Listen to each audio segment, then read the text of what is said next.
လင်းဘောကဆင်းပြီးတာနဲ့ package 8ပြီးတော့ထုတ်ရမလဲအားလုံးပဲမင်္ဂလာပါဗျာဒီနေ့မျှဝေသွားမယ့်အကြောင်းအရာများကတော့လင်းဘောကဆင်းပြီးတာနဲ့ကိုယ့်အိတ်ကိုပြန်ထုတ်ဖို့ကပထမဆုံးအကြိမ်ဆိုရင်နည်းနည်းတော့စိတ်လှုပ်ရှားဖို့ကောင်းပါတယ်ဆိုတော့အဆင့်လေးတွေကအရန်ရိုးရှင်းပါတယ်နော် ဒီအဆင့်လေးတွေအတိုင်းလှုပ်ဆောင်သွားရပုံပါပဲနံပါတ်1အချက်လီရင်ပုံကစင်စင်ချင်း immigration ဆိုင်းဘုတ်အတိုင်းသွားပြီး passport စစ်ဆေးမှုခံယူပါ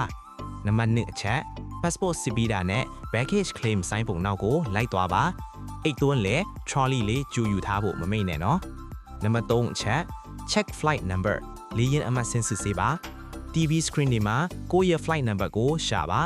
ဘယ် number belt carousel မှာအိတ်ထွက်လာမလဲဆိုတာကြည့်ပါနံပါတ်4အချက် collect your bag အိတ်ဆောင်ယူပါကို belt number မှာစောင့်ပြီးအိတ်ယူပါ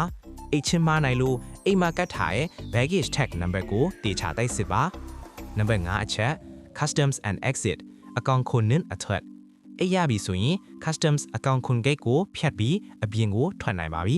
ခရီးသွားများအတွက်အပူဆောင် tips လေးများ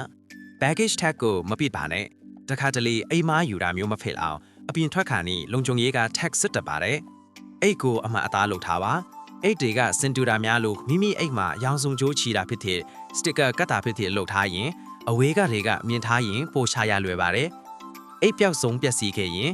အကယ်၍အိတ်က belt ပေါ်မှာဘာမလာဘူးဆိုရင်အကင်ကိုချက်ချင်းမထွက်ပဲအနီးအနားက lost and found counter မှာချက်ချင်းအကြောင်းကြားရပါမယ်ခီးသွားမိတ်ဆွေအနေနဲ့ဘန်ကောက်ရန်ကုန်မန္တလေးလေရင်လက်မှတ်အသွားအပြန်ဖြတ်ချင်တာပဲဖြစ်ဖြစ်မြန်မာပြည်ကနေ PJPV စာအုပ်ရှိလို့ထိုင်းကိုတက်ချင်လို့ပဲဖြစ်ဖြစ်Thai TR Visa or E-Visa များလဲတပတ်အတွင်းရအောင်ဝန်ဆောင်မှုပေးပါရခင်ဗျာစက်ဖေးရန်ဖုန်းနံပါတ်များမြန်မာဖုန်း Fiber +978 04 226 90 Time Pole Fiber +66 650 093 707